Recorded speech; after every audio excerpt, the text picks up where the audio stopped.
Hello everyone, I am your teacher for this particular topic. Let me explain this particular topic to you.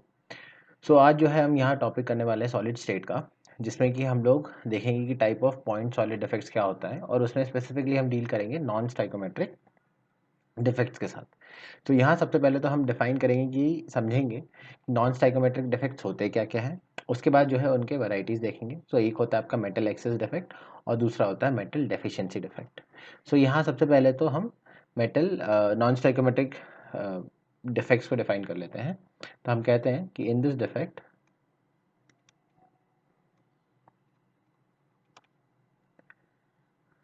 Due to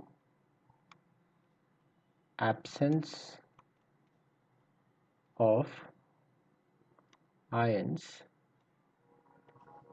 the stoichiometry of the ionic compound is affected. Right तो यहाँ पे जो है आपका stoichiometric जो भी coefficient है वो चीज़ को आपका इफेक्ट होगा। राइट कैसे? क्योंकि यहाँ पे आपका कोई आयंस जो है वो आपके एब्सेंट रहेंगे। राइट इसके अलावा यहाँ पे हम लिख सकते हैं कि द डेंसिटी में इंक्रीज और decrease depending on the type of non-stoichiometric defect. तो डिपेंडिंग अपॉन आपका क्या डिफेक्ट है उस पे जो है आपका डेंसिटी बढ़ भी सकता है और कम भी हो सकता है। तो अगर मान लीजिए यहाँ पे अगर हम ए एक्स बी वाई का अगर हम कोई एक आयनिक कंपाउंड लेते हैं तो यहाँ पे जो है ये ए जेड बी वाई के टर्म्स में होगा, ये होगा आपका डिफेक्ट के साथ। राइट तो यहाँ पे लिखते हैं imperfect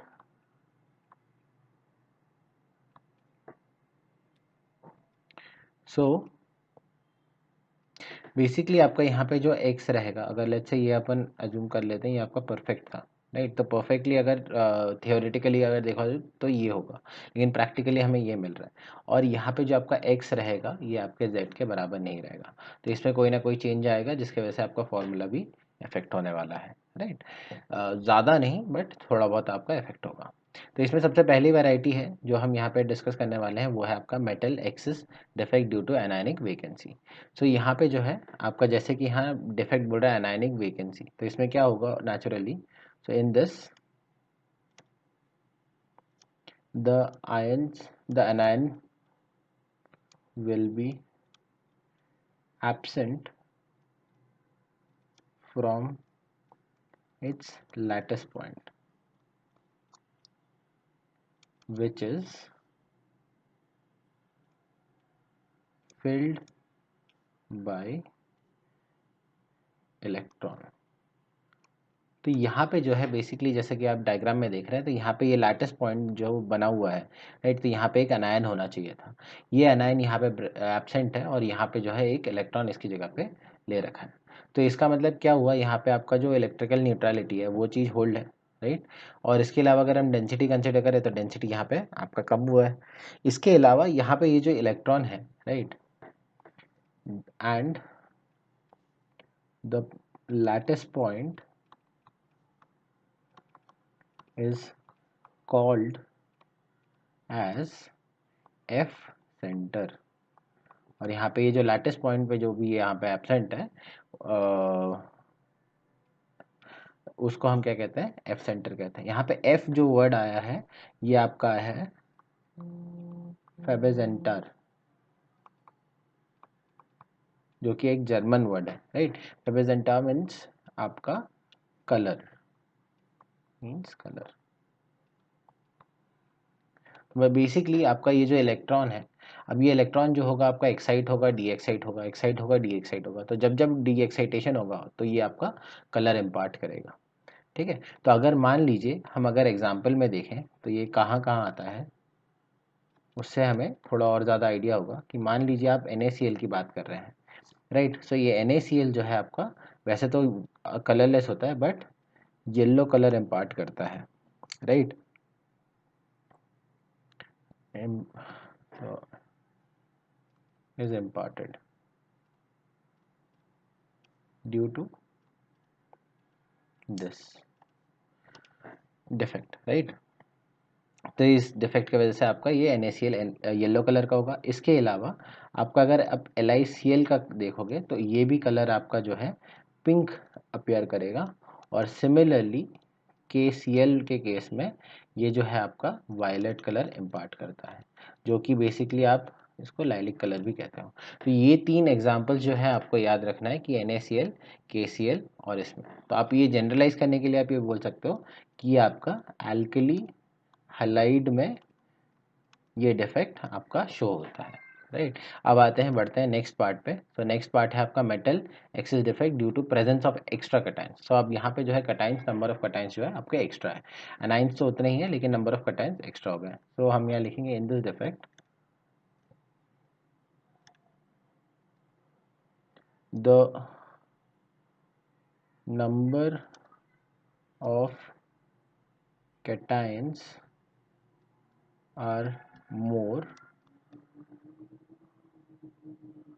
than required and extra cation occupies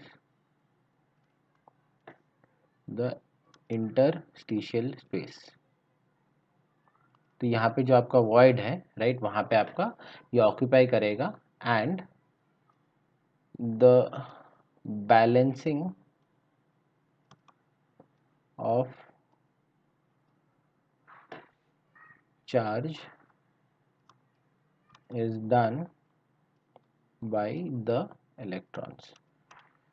तो यहाँ पे जो इलेक्ट्रॉन्स है वो भी आपके ट्रैप होकर रखेंगे, और यहाँ पे जो है नंबर ऑफ मेटल कटायन जो है वो आपके ज़्यादा होंगे, और वो आपके कहाँ पे फिक्स होंगे, सारे इंटरस्टिशियल स्पेसेस पे। तो अगर आप यहाँ पे देखोगे ये जो ऊपर वाले केस में, तो यहाँ पे अगर हम डेंसिटी की बात करें तो यह डेंसिटी जो है आपका क्या हो रहा है, डिक्रीज हो रहा है। बट अगर यहाँ हम देखें तो यहाँ पे जो डेंसिटी है, यहाँ डेंसिटी आपका जो है इंक्रीज कर जाएगा। यहाँ इंक्रीज क्यों कर रहा है, क्योंकि यहाँ नंबर ऑफ मेटल कटायंस जो है आपके ज़्यादा है।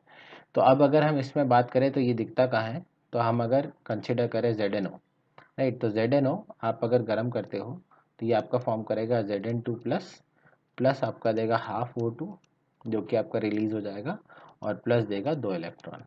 तो यहाँ पे ये जो Zn+2 है और जो इलेक्ट्रॉन है ये आपका कलर इम्पार्ट करता है येलो कलर, राइट। और यहाँ पे ये ओरिजिनली अगर आप देखोगे तो ये था वाइट कलर। तो यहाँ पे आपका जो सैंपल लिया है आपने जिस भी पर्टिकुलर सॉल्ट का, वो जो है गर्म करने पे आपका Zn+2 दे दिया जो, और कलर चेंज कर दिया। और इसका मेजर रीज़न क्या है, क्योंकि यहाँ पे एनायनिक पार्ट जो है आपका गैस बन के उड़ गया है, ठीक है।